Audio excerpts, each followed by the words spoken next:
Across Mobius, Sonic and his crew are doing everything in their power to foil Robotnik's plans and free the planet from his evil reign. But they're not the only ones fighting back. There are others out there who work in whatever ways they can to put a stop to whatever Robotnik is doing. Short Fuse the Cybernik, once known as Shorty the Squirrel, is using his enemy's technology against them. After being trapped in a near indestructible suit of armour, he uses its powers to protect the innocent. All across Mobius, troopers are rounding up citizens to be turned into badniks. They kidnap villagers and lead them away in chains into transport ships, ready to be taken to badnik conversion factories. In this case, one of the prisoners speaks out of turn and is quickly punished. A trooper storms up to her and raises its rifle. But just as it's about to clobber the poor prisoner, a blast comes out of nowhere, striking the trooper, dealing a blow with enough force to destroy it. The rest of the troopers believe Sonic and his crew are launching an attack, but when they turn their attention towards the skies, they see the shining form of the Cybernik floating above them, with smoke rising from his freshly fired lasers. The troopers quickly strike back. They begin firing at the Cybernik, but they all seem to have worse aim than stormtroopers, as not a single blast hits while the Cybernik charges in. Short Fuse keeps attacking, taking out the enemy one by one until eventually one of the troopers decides to sacrifice itself. It engages its self-destruct and charges in, slamming into the Cybernik and explodes on impact. The nearby prisoners can only watch the scene unfold, unable to help or even escape while they're chained up. They believe Short Fuse is dead, but nothing can survive a huge explosion at such close proximity. But out of the inferno crawls the Cybernik, a little battered and shaken, but for the most part unharmed. Because his armour is made from the strongest metal on the planet, it's capable of withstanding some of the most extreme punishments. A few moments after everything has settled down, Short Fuse begins breaking the prisoners' chains and setting them free. One, however, is curious about Short Fuse. She asks about what one of the troopers meant earlier during the battle, when it called Short Fuse a traitor. Short Fuse responds honestly by telling her about when Robotnik tried to force him into the suit of armour, to use him as a living battery for the ultimate weapon which would be used to finally defeat Sonic. But an error in the programming caused by him smashing the control panel left him with his free will. With his mind uncorrupted by the badnik programming, he rebelled against Robotnik, and together with Sonic, he fought Robotnik into retreat, and is now fighting against the tyrant on his own. But unlike regular badnik armour, this suit is made from a super strong metal which cannot be easily destroyed, and as such, he's stuck as the Cybernik for the rest of his life. The prisoner introduces herself as Techno the Canary, a top engineer, and she thinks she may be able to use her skills to help Short Fuse in some way or another. It turns out that Short Fuse already knows who she is. He is doubtful that she can help him get out of the armour, but he was actually seeking her out to get some help with another plan. He wants her to build a bomb powerful enough to destroy one of Robotnik's factories in the chemical plant zone. The scene shifts to Robotnik's base of operations, Citadel Robotnik, where he has just learned of Short Fuse's success and is naturally furious. It seems that this isn't the first time Short Fuse has foiled one of his plans, and it most certainly won't be the last, so he starts thinking of a way to defeat the Cybernik once and for all.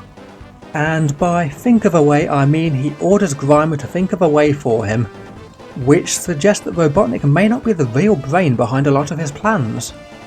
But in any case, Grimer comes up with something. He has created an artificial life form, a living weapon capable of shifting into almost anything she wants, a loyal servant who will carry out any order she is given, a creature called Metamorpho. Sometime later, Short Fuse is flying with Techno to a secret location. She directs him towards a seemingly normal area among the fields and trees, claiming that it's her secret workshop. With nothing around, Short Fuse doubts that this workshop even exists, but when Techno pulls on a secret hidden switch among the tree branches, a door opens up, revealing her workshop, which is filled to the brim with all sorts of high-tech gadgetry. It turns out that she used to be one of Robotnik's top engineers, forced to work on many of his evil plans. That is, until he found that she was stealing equipment from him to try and build her own weapons so she could fight back. And that's why she was arrested and being forced by the troopers into the transport ships to be turned into a badnik. Short Fuse again asks if she can build a bomb for him, and she agrees. Though it won't be the best, she should be able to make something powerful enough for the job with the equipment she has on hand. Before she gets started, however, she also suggests that she could make improvements to the Cybernik armour. One of the projects which Robotnik had her working on was the development of the Megatal metal, which the suit is made from. She may not be able to free him, but she can at least make some improvements here and there. Techno gets to work, and before long, both she and Shortfuse are on their way to the chemical plant zone to complete their mission. It's not obvious what improvements were made to the armour, but we can see that she gave it a shiny new red and black paint job. When the two reach the factory, they're met with a swarm of Valkyrie badniks. It seems that they were detected entering the area, so they'll have to act fast. Shortfuse begins fighting off the swarm of badniks, distracting them while Techno flies down to plant the bomb, which for some reason is very conveniently labelled with the word bomb in big bright letters. She sets the timer for 5 minutes, so that she and Shortfuse will have enough time to get away from the blast. But just as they're about to leave, Shortfuse gets hit from behind, and a large intimidating form swoops down to greet them, introducing herself as Metamorpho. The shadowy figure begins to morph right in front of them, as she plucks up Shortfuse with ease in a pincer grip. Her other arm morphs into a giant axe, as she announces that this is the form that she will use to kill them. From the sidelines, Techno calls out that Shortfuse needs to act quickly, as the bomb will explode in just a matter of minutes. Metamorpho swings her axe down onto Shortfuse, but instead of him being sliced in half, his armour withstands most of the punishment. He survives, but the force of the hit pushes him back out of Metamorpho's grip. Knowing he doesn't have much time, Shortfuse tries to end things as quickly as he can. He leaps towards Metamorpho to strike back, but the shapeshifter changes once again into a cloud of gas, which he can't seem to harm in any way. And just as quickly as she changed, she changes back into her hulking solid form and swings her axe down onto Shortfuse once again. He prepares himself for the force of the blow and blocks the attack with his arm, damaging the axe in the process. Metamorpho regenerates the damaged weapon and it looks good as new, but by the time it's fixed, Shortfuse fires his arm lasers at full blast, forcing her back where she falls into the polluted waters below. While Shortfuse takes a moment to recover from the battle, Techno comes flying in, warning him that they need to get out of there before the bomb goes off. However, before they can do anything, Metamorpho emerges from the water, this time in the form of a giant fish monster, complete with numerous tentacles which grab the heroes, wrapping around them tightly so there's no hope of escape. Techno tells Shortfuse to blast the monster, but he's unable to while his arms are tied up. Instead, he has to come up with another plan. He fires up his boot jets and aims them straight at Metamorpho's face. This is just enough to make her lose her grip, giving the heroes a chance to escape. They are about to escape as they only have a few seconds left before the bomb explodes, but they are once again foiled by Metamorpho, who blasts Shortfuse in the back. This sends him falling straight towards the bomb. She then grabs Techno and kidnaps her as a prisoner for Robotnik. She then flies away, leaving Shortfuse to his fate as the bomb ticks away its last seconds. A huge fireball can be seen for miles around as the bomb explodes, taking the factory and everything else in the area along with it. Surprisingly enough, Shortfuse survives thanks to his armour. But for how long? He finds himself falling into the waters, surrounded by twisted metal which pile up around him and weigh him down as he begins to black out. When Metamorpho arrives at Citadel Robotnik, she immediately takes the still struggling Techno to Robotnik's office. He recognises her instantly as the ex-engineer who had secretly turned against him. He threatens to punish her for her crimes, but first he asks Metamorpho for confirmation that she killed the Cybernik. She describes the battle she had with him, how she used her shape-shifting powers to transform into a huge armoured warrior, then a giant tentacle beast. Then she reveals how she defeated him with his own weapon. She tells Robotnik how Shortfuse had planted a bomb, and how he was right next to it when it exploded. Robotnik is surprised to hear about the bomb and asks about it, leading Metamorpho to nervously describe how, as well as taking out the Cybernik, it also destroyed the whole facility it was attached to. And naturally, Robotnik is furious when he learns about this news.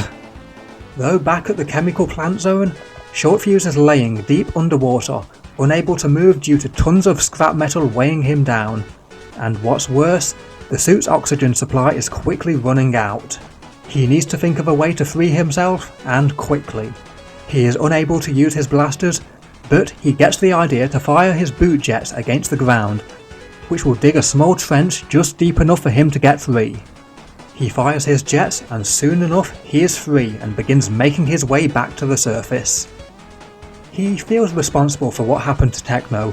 He knows that Metamorpho will take her to Robotnik, and that this time she may end up facing a fate worse than being turned into a badnik.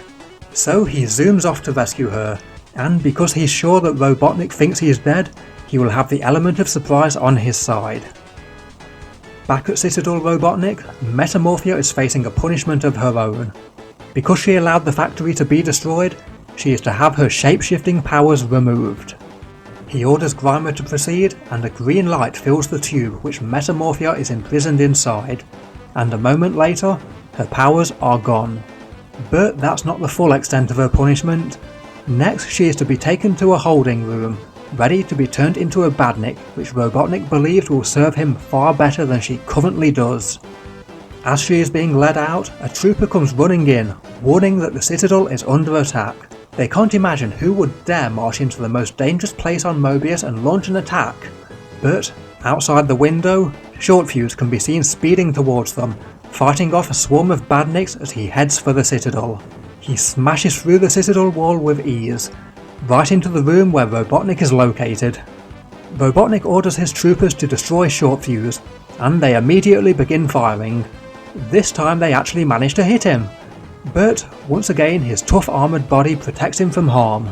The blasts have almost no effect, but Shortfuse shows them how it's done by firing a few shots back at them. His more powerful weaponry and their weaker armour means he can destroy the troopers with ease. More and more troopers join the battle, but Shortfuse simply turns up the heat and blasts away at every single one of them until only the Doctor remains standing. Shortfuse points his blaster at Robotnik, who stands firm and refuses to beg for mercy. He tells Shortfuse that if he's going to pull the trigger, he should just do it. But then, from the doorway, someone calls out for Shortfuse to stop. When he looks over to where the voice came from, he sees Metamorpho holding Techno captive, obviously trying to redeem herself for her earlier failure. She tells Shortfuse to stand down or she will kill Techno. Robotnik thinks he now has the upper hand. He says that Shortfuse wouldn't dare fire and risk Techno's life. But he says his reflexes are fast enough to take out both Robotnik and Metamorpho easily enough. Metamorpho lets it slip that her powers are gone, after she says that even without them she can easily take out Techno if she wants to. Now that Techno knows that Metamorpho is basically just a normal creature, she wriggles free from her grasp and throws her to the ground. With no more security, Robotnik tells Shortfuse to hurry up and shoot if that's what he's going to do. But Shortfuse refuses. The only reason he came to the Citadel was to rescue Techno, and that's exactly what he's done. Plus, he thinks that Robotnik will suffer more if he lives. As every time his plans are foiled, he will know that the reason for the failure is because of a weapon that he helped to create. And with that, Shortfuse and Techno take their leave. They fly out through the hole in the wall and off into the night sky, leaving Robotnik to sulk about his defeat. The two head back to Techno's secret workshop and thank each other for a job well done. Techno has the idea that Shortfuse can use her workshop as his own secret base, but he refuses, thinking that he can be more of a threat to Robotnik if he's always on the move. The two say their goodbyes and Shortfuse flies off to places unknown, ready to help those in need. But he is sure that he will see Techno again in the future. After all, it's only a matter of time before he may need her talents again.